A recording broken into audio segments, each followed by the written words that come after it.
The truth about what's under this farmhouse has never been revealed. Until now. Buried here is the world's biggest unexploded bomb. If detonated, it would destroy the farm, the road, and anybody who happened to be nearby. Nobody knew the bomb was there, least of all the farmer, until researchers found old records proving exactly where the 25 tons of explosives are hidden. At the end of a tunnel, 70 feet below ground. Why it's there is an astonishing story, a legacy of man's attempt to create the ultimate explosion.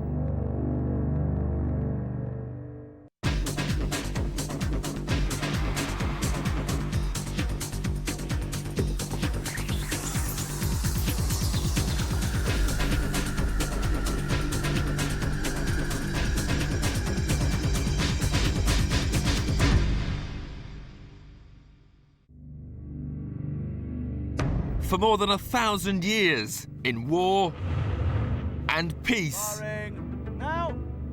mankind has been refining the deadly and devastating science of explosives.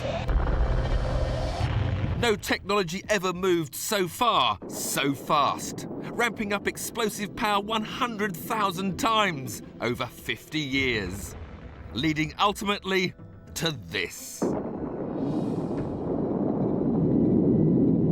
It was without doubt the largest man-made detonation ever. The only other larger detonations have been caused by asteroid and meteor impact. The nuclear bomb, harnessing particles too small to see, too fast to imagine, changed the course of history. But conventional explosives, from old-fashioned gunpowder to modern-day TNT, are still a potent force. How do they work? We'll experiment to see which are sensitive to impact, which are sensitive to heat, and we'll make an extraordinary journey deep underground, finding vivid proof that though explosives may lie buried, forgotten for decades, the danger doesn't diminish.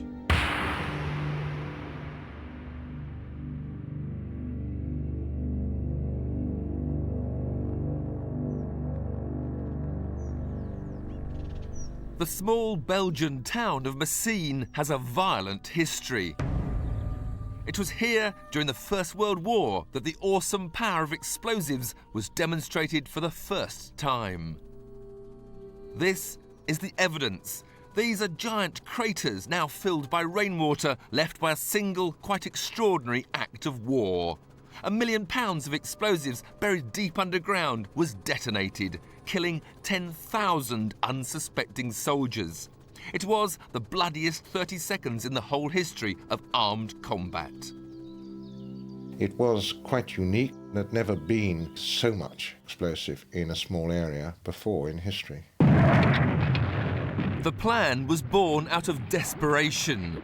By 1916, World War I had reached stalemate, a killing contest waged from static positions. Messines was a key objective for the British because of one unique feature: the ridge which dominates the Belgian flatlands. The British, marked blue, were on the lower slope of Messines Ridge. They looked up at an enemy in an impregnable position. Thousands of young men had been slaughtered trying to capture the commanding heights. Was there nothing they could do to break through the German defences? The British were being pounded into defeat at Messines.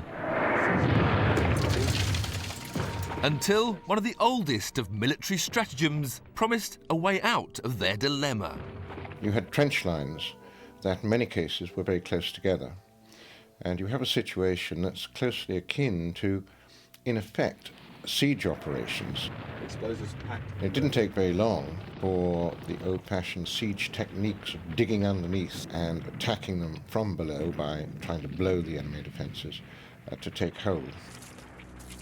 Suddenly, a new kind of warrior began to appear on, or at least under, the Western Front. Their weapons weren't rifles, but picks and shovels. And though the idea was borrowed from ancient history, this plan would be on a scale so large it's hard to imagine. The British aimed to secretly dig a whole network of tunnels to where the German trenches lay. At the end of each tunnel, they would build a chamber. Into these chambers, they planned to pile huge quantities of a brand new, powerful explosive called ammonal. 40,000 sacks of it, each weighing 25 pounds, would be dragged into place. The plan would take a year to complete, but after that time, £1 million of explosives would be in position. The largest quantity ever in one place, directly below the German army, ready to erupt. The British commanders who devised the plan at Messines demanded the new explosive ammonal. Soon the first shipments began to arrive. Ammonal has special characteristics ideally suited to mine warfare. It has a powerful lifting effect. It's a slow burning explosive, and therefore it moves things rather than cuts into them with heat. Ammonal was designed for just this task, though the principle behind all chemical explosives is exactly the same. This is black powder, also known as gunpowder, the oldest known explosive, originally invented by the Chinese well over 1,000 years ago. And I'm laying it out here in a nice loose heap with no confinement whatsoever. The powder is just heaped in a pile with nothing to contain it. We need a way to set off the black powder. What I'm going to do is put this delay fuse into the charge, set fire to it, and it will give me time to walk to a safe distance before the charge goes off.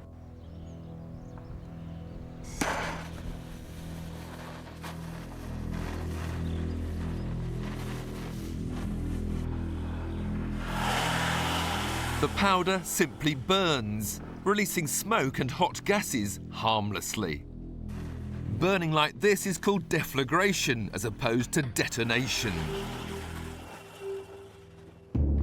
What would happen if those gases couldn't escape? Here's the same amount of gunpowder in a cardboard tube.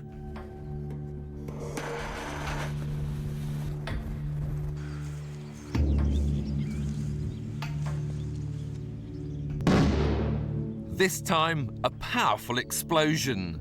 The gases had nowhere to go, pressure built up, and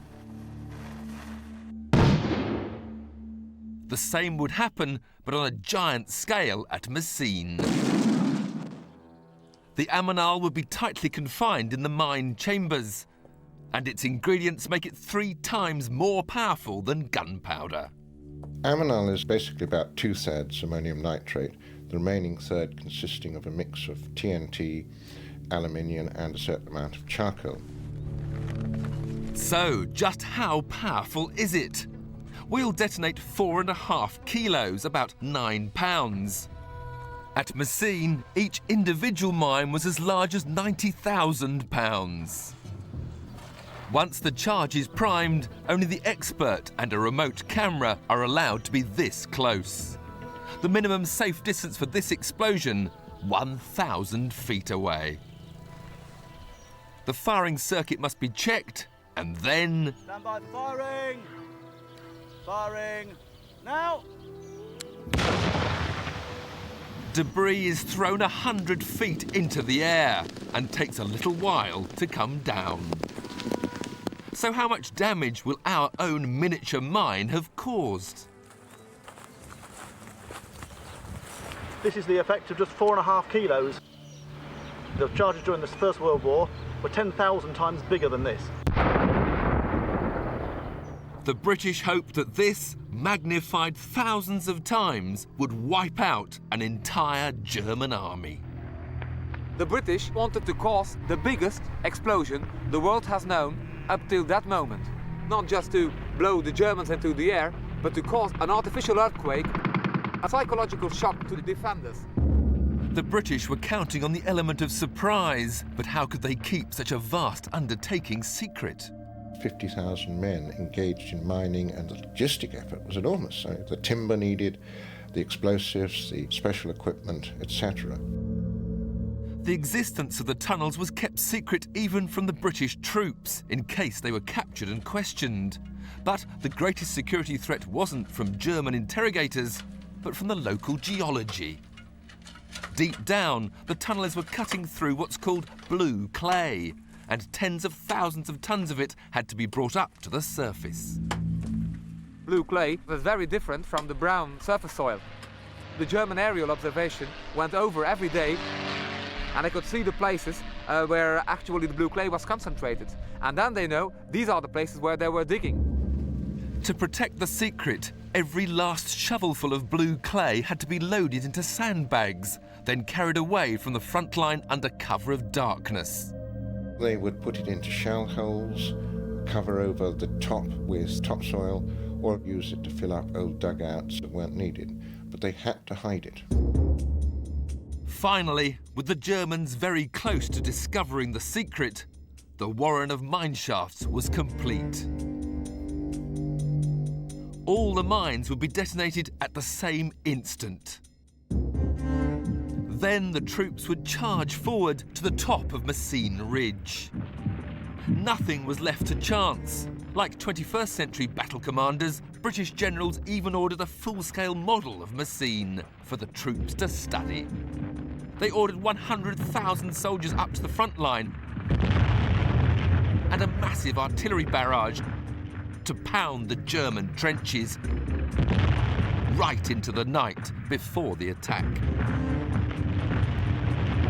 As dawn approached, firing cables were laid, detonators connected. Fix bayonets. Troops prepared to go over the top. The mines would be detonated at exactly 10 minutes past 3. All charges primed, sir. There you go. Just before 0 hour, the barrage ceased. In the deadly routine of the Western Front, the Germans thought they knew what was coming next. Troops rushed their trenches, from dugouts where they'd been sheltering, to repel the expected infantry charge. This time, the pause was a trick. Their trenches were directly on top of the mines. As silence descended, the eerie calm seemed more terrifying than the cacophony of battle. As the last seconds ticked away, there rose a sound never heard before on the front line, a dawn chorus of birdsong.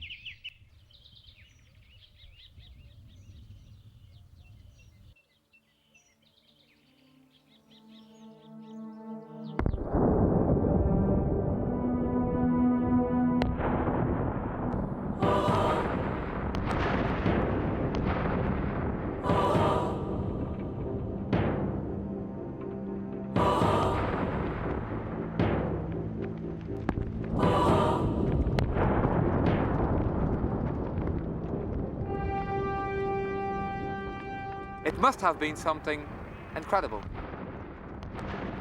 The whole ridge was one huge flame, like a big mushroom, which went open and then which exploded. The military authorities really didn't know what the effect of blowing so much explosive at the same time might be. It registered as an earthquake in Switzerland. There were genuine fears that it might cause some kind of rift. It had completely shattered the German ability to resist. The attacking troops within the first couple of hours had gained the main German defences. It was a striking success. Where the German trenches had been, now there were just craters and 10,000 bodies. For the British, though, now the masters of Messines Ridge, it was time to celebrate. But in that moment of triumph, there was one thing they failed to consider. Had all the mines that were planted gone off? Several decades would pass before that question was answered.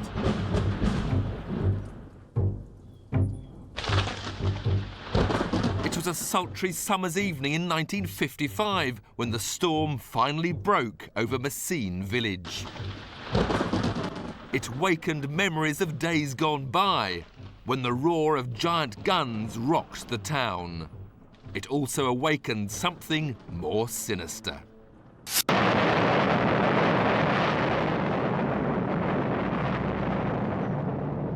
What could have caused an explosion on this scale?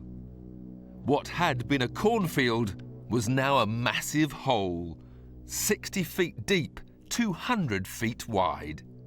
We're actually at the spot here where on the 17th of July 1955 one of the 4 forgotten mines of Messines have exploded.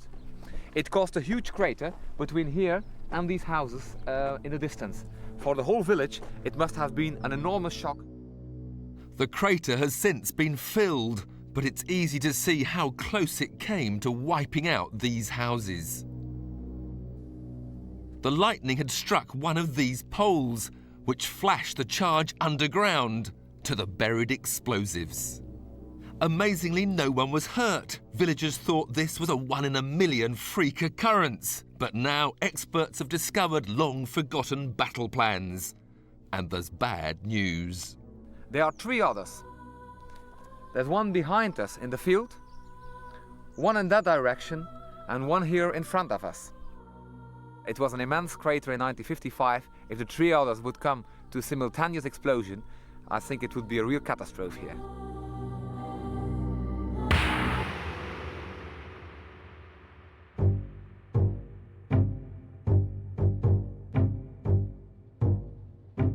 The British attack at Messines heralded a new kind of warfare, killing on an industrial scale, only made possible by new and more powerful explosives. As well as ammonal, TNT first appeared during this war, invented in Germany, but quickly adopted as a standard explosive for shells by all armies. The generals demanded TNT in vast quantities. It was more powerful, yet safer to handle than earlier generations of explosives. Even so, just 6 months after the Battle of Messines, feeding that appetite for TNT led to the biggest unplanned explosion of all time.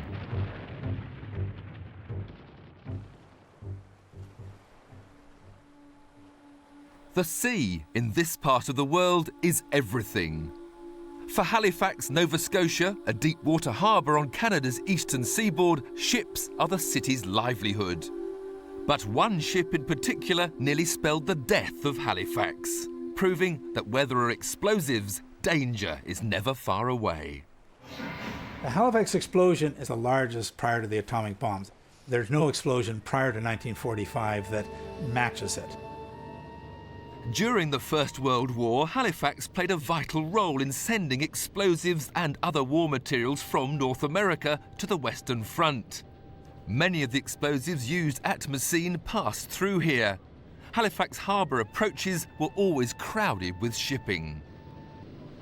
On December the 6th, 1917, on the French steamer Mont Blanc, a huge shipment of raw TNT and other explosives had been crammed aboard. Her skipper expected another routine Atlantic crossing. But then... Captain! Another steamer, the Emo, was approaching fast on a collision course. Mont Blanc was coming from the open ocean, proceeding up the harbour.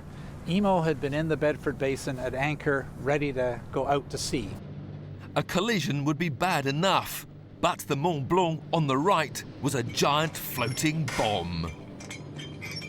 Mont Blanc was loaded with 2.9 kilotons. That's 2,900 tons of explosives. Everything from picric acid used for making munitions to gun cotton to the new explosive 200 tons of TNT. Even loaded stem to stern with explosives, Mont Blanc had survived the impact. How? The cocktail of explosives that were on board the Mont Blanc may seem quite horrendous to the layman. However, explosives need to be insensitive, otherwise you can't transport them around, and if you can't transport them around, you can't use them. What does happen when high explosive TNT, exactly the same as on Mont Blanc, is subjected to massive impact? In this experiment, we'll find out. This is 0.5 kilogram of TNT, enough to demolish a house. The Mont Blanc was specially designed as an explosives carrier. Her hold was lined with wood to prevent sparks. We'll also avoid direct contact with the metal weight. The weight is more than 400 pounds. It'll be released by a small explosive charge cutting the rope. Dropped from a height of 10 metres, the weight will strike with a crushing force of 6,000 tons. A tiny remote camera will capture the moment of impact, if it survives. Firing now! The weight crashes down, but the TNT is just turned to dust. It's reacted exactly as it was designed to do. You have primary high explosives, which are very easy to set off, and secondaries, which are difficult. TNT is a secondary high explosive. You can drop a considerable weight onto it, and it still won't go off. The reason you want to have secondary high explosives is that you don't want an explosive that goes off by accident when you don't want it to. Just like on that morning at Halifax. Mont Blanc survived the impact, but a tragic chain of events had begun. The Mont Blanc, unfortunately, did not blow up. She drifted. Above the TNT, 30 tons of benzol, similar to petrol. Sparks had showered from the grinding metal of Mont Blanc's torn hull. The fire raged in the benzol, and eventually the heat got down into the cargo. The crew of Mont Blanc knew what was coming. The only question, when.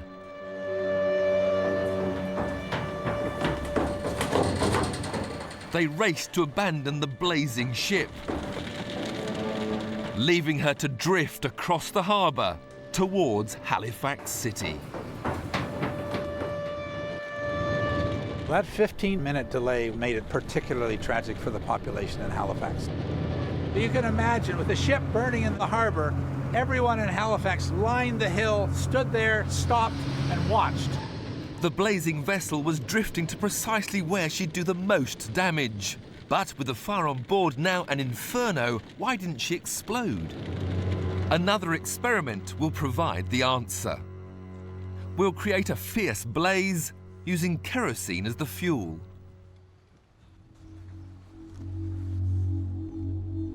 And here's another 0.5 kilo of raw TNT, like the 200 tons on board Mont Blanc. This time, the TNT is about to be cooked. For safety reasons, a remote detonator will ignite the fire. Firing now!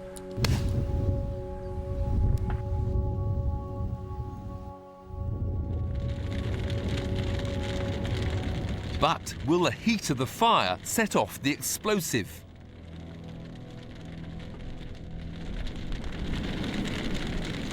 After 3 minutes, it's an inferno.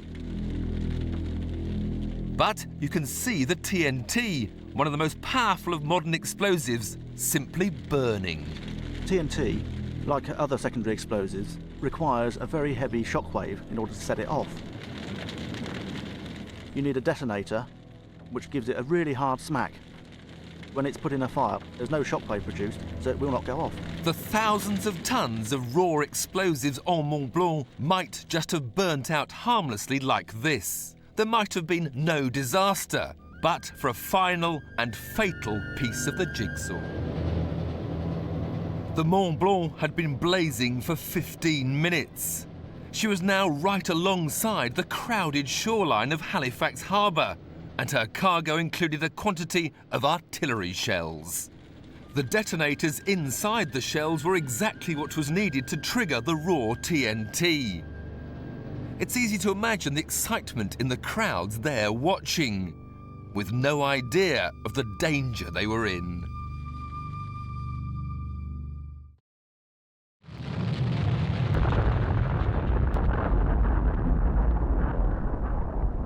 Only people that have experienced something like the Blitz can have any concept of how absolute the destruction was. That explosion wave swept up the hill and totally obliterated every house, every family that was there. The blast wave shattered the houses. And then there was also a tsunami or a tidal wave. Perhaps as many as 200 people were drowned, but we don't know what caused the death of many people. We just had too many bodies to do autopsies. The death toll, around 2,000, is still only an estimate. It was not possible to identify everyone. Some of the bodies were simply a bundle of incinerated bones. It wasn't even possible to know if it was one body or two. Some were left headless. One body was found 18 months later in the ruins of a building. The crew of Mont Blanc did survive. They'd rowed to shore and laid flat down in a belt of trees. But of their ship, nothing was left except this section of anchor weighing half a ton, thrown 2 miles south. And this heavy gun tossed 3 miles through the air in the other direction. They are a reminder of the astonishing forces unleashed that day. And the significance of this disaster wasn't lost on generals and scientists who, come the next war, pondered how to destroy whole cities. Not by accident, but by design. Halifax became a proving ground for some of the theories that were going to be used in designing that atomic bomb for Hiroshima and Nagasaki. In fact, when you look at those newsreel photos, there is a very eerie similarity between what Japan experienced and what we experienced.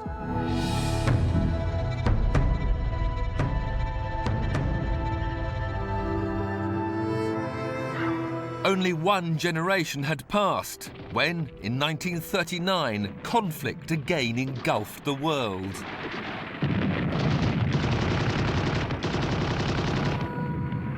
As in every war, it was the fighting men who pulled the triggers, fired the shells, released the bombs. But as this war advanced, whole armies of scientists were recruited too. Their orders were to conquer the new realm of nuclear physics. German scientists realized the military potential of nuclear energy, triggering a race with the Allies to build the first atom bomb. As the fortunes of war swayed back and forth, the key battleground was in top-secret laboratories. What now sounds like elementary physics was a formula which could win the war. When a particle called a neutron strikes an atom of uranium, 2 more neutrons are released. Vast energies produced and then multiplied. In a time span almost too short to measure, there's a chain reaction.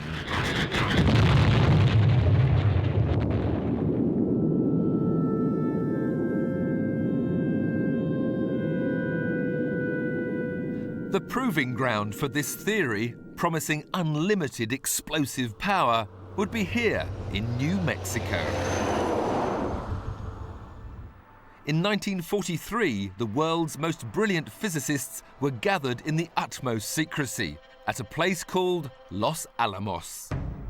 They understood the science of the atom bomb, but what would it do to the enemy? We were looking to use these in combat situations, and it was thus necessary to know what this energy release would do to targets. The scientists staged experiments with large quantities of conventional explosives.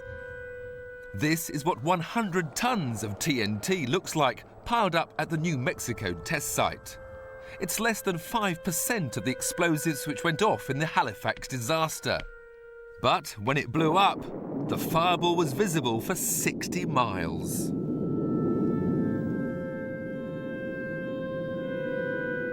The chief scientist at Los Alamos was J. Robert Oppenheimer. He and his team had also been studying existing data in the file marked disasters. Oppenheimer and others actually conducted a mini history lesson to see what an atomic bomb might look like.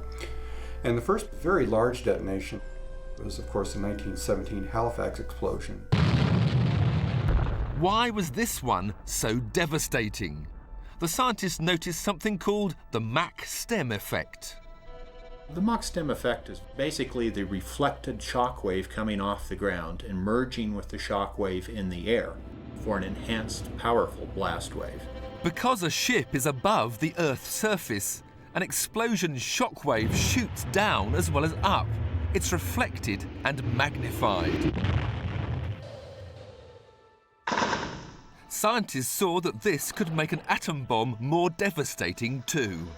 That ultimately led to the decision to have the bomb at Hiroshima and Nagasaki. Both those bombs were air blasts, i.e. above the ground, as opposed to a ground blast, and they therefore did more damage and caused more loss of life than if they'd been a ground blast.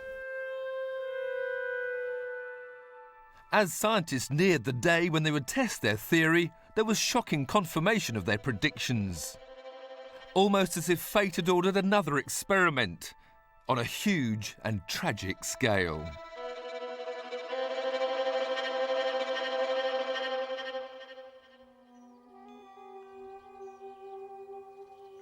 Look down from California's Mount Diablo, Devil Mountain, and you'll see an extraordinary piece of history. Lying just off the US Navy base known as Port Chicago, what they call the Mothball Navy. Warships, many from World War II, rusting at anchor. In the war, the ships had plenty to do. Port Chicago handled huge quantities of explosives, brought in by rail, then loaded on supply ships, destined for the war in the Pacific. On July 17th, 1944, one of these supply ships, the E.A. Bryan, took its turn at the dockside.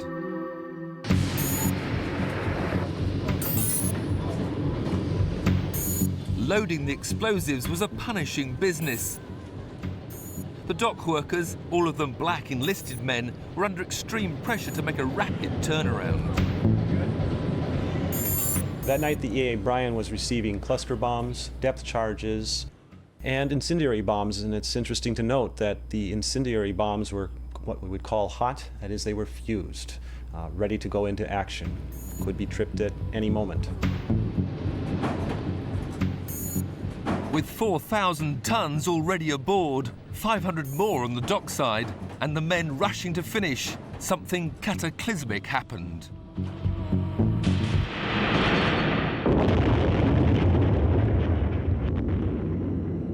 It was massive. That pillar of cloud rose over 2 miles above the earth. The state capital, Sacramento, about 70 miles north, felt it. People in Nevada, 200 to 300 miles away on the other side of a massive mountain range, felt the concussive seismic force of it. In a few seconds, Port Chicago had become a wasteland. Dockside buildings had been turned to matchwood. The ship had vanished.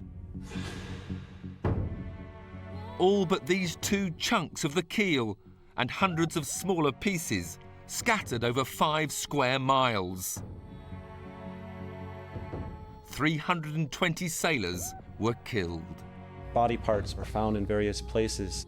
In fact, along one wire fence, skin of a human's face with the eyes, nose, and mouth holes clearly discernible was located and, of course, had to be removed.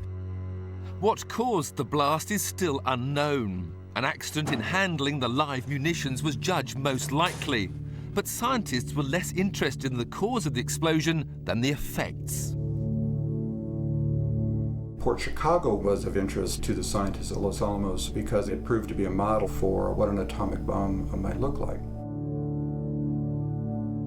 The Los Alamos Director of Weapons, US Navy Captain William Parsons, was ordered to make careful measurements of the destruction and then present a report on what he'd learned. What they were able to calculate at Port Chicago very effectively was the effect of terrain and other impediments that get in the way of a blast wave.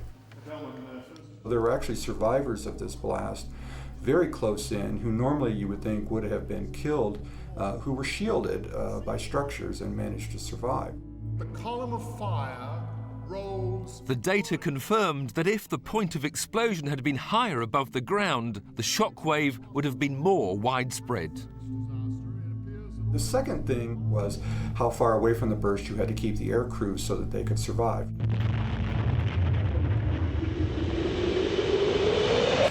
An aircraft flying overhead that night at 9,000 feet reports chunks of metal the sizes of small homes or garages flying past. The problem of how to escape alive was of special interest to Captain Parsons. He had been selected as one of the flight crew who had dropped the world's first atom bomb.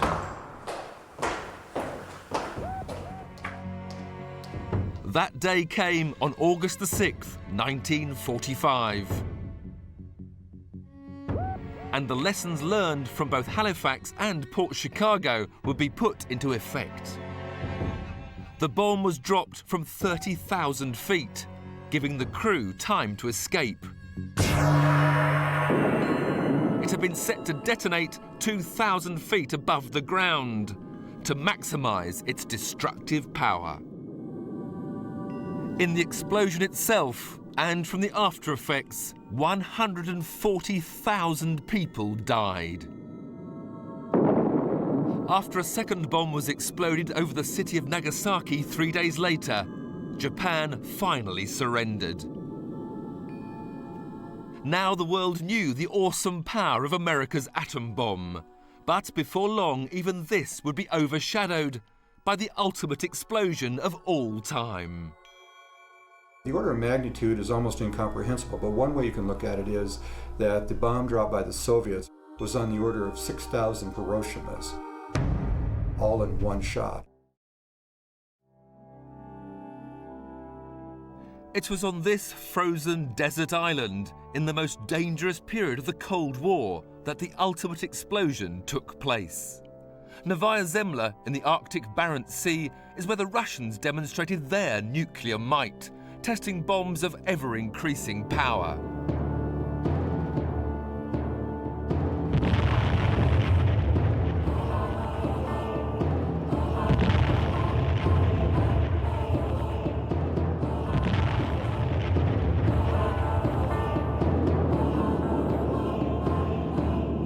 On October the 30th, 1961, they pushed the limits of explosive power further than they'd ever gone, or will probably ever go again.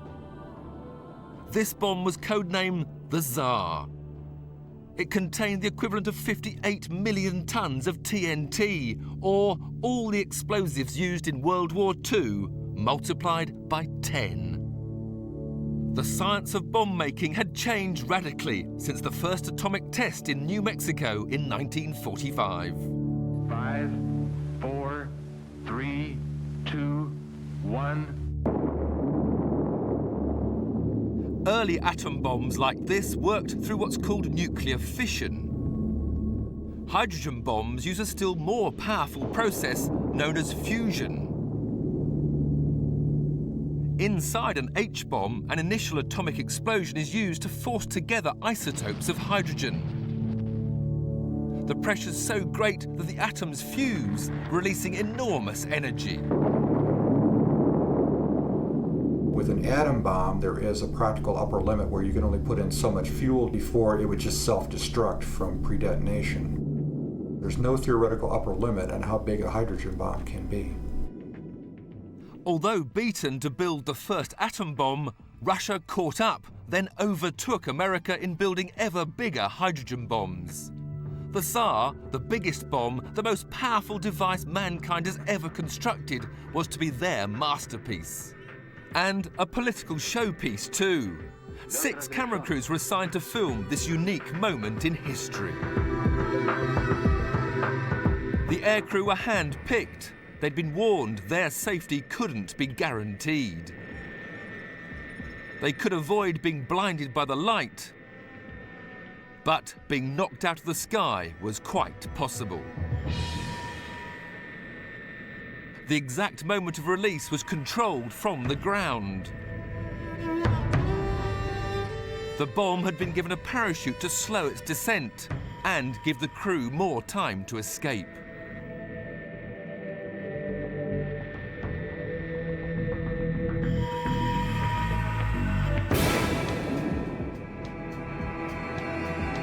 They did escape, but only just.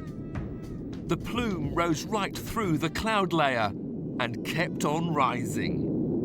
It flattened out when the cloud was 40 miles high. The blast wave was still large enough to be measured on its third passage round the world. Because the bomb was detonated 2 miles above the ground, there was very little radioactive fallout. But the earth directly below the burst was seared by the intense heat. Rock had been turned to ash. The bomb was 4 times bigger than anything America has ever exploded. Why something so large? The United States could develop very accurate missiles. The Soviets never mastered that technique very well, and to compensate for that, they really could level a very large area and take out their intended target without having to actually hit the target itself. Aimed at a target the size of London, here's what would happen. The blast wave would obliterate everything in a circle 30 miles wide. The fireball would be 110 miles across, incinerating everything in its path. A similar device aimed at Washington would cause equally widespread blast, fire and radiation effects. The likely death toll in the tens of millions.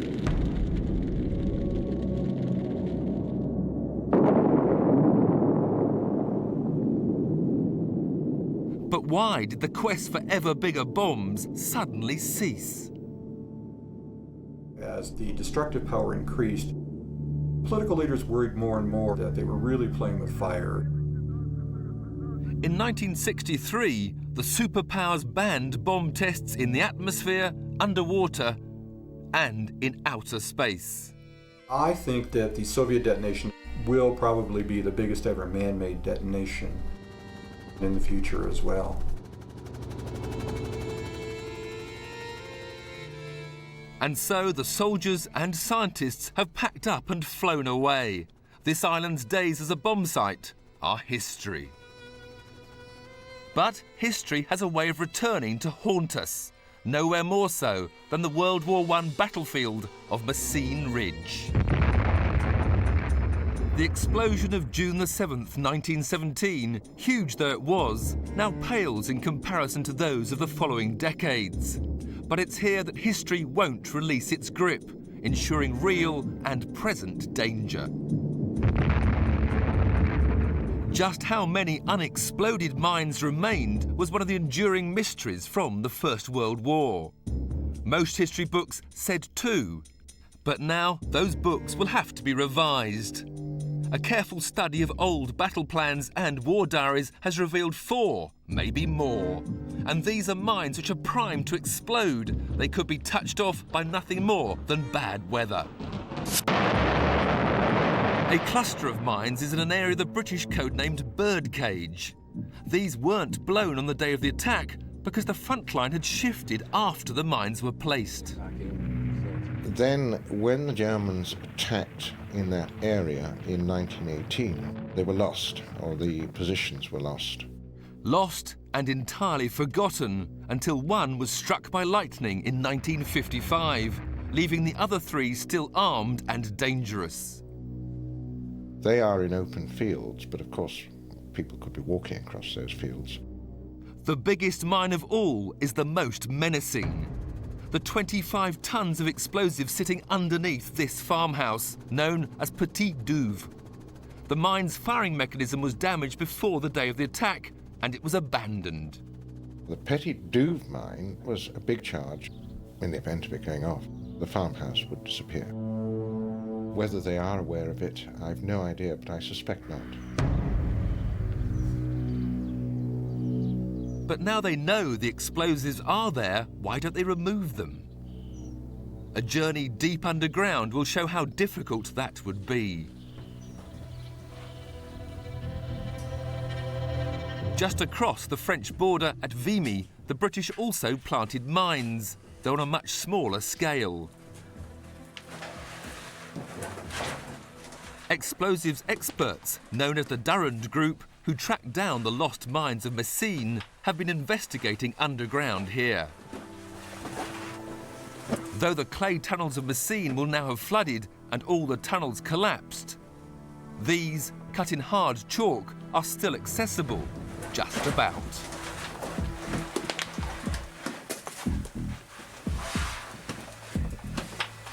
At the end of this tunnel, 25 minutes from the surface, lie 4,000 pounds of explosive.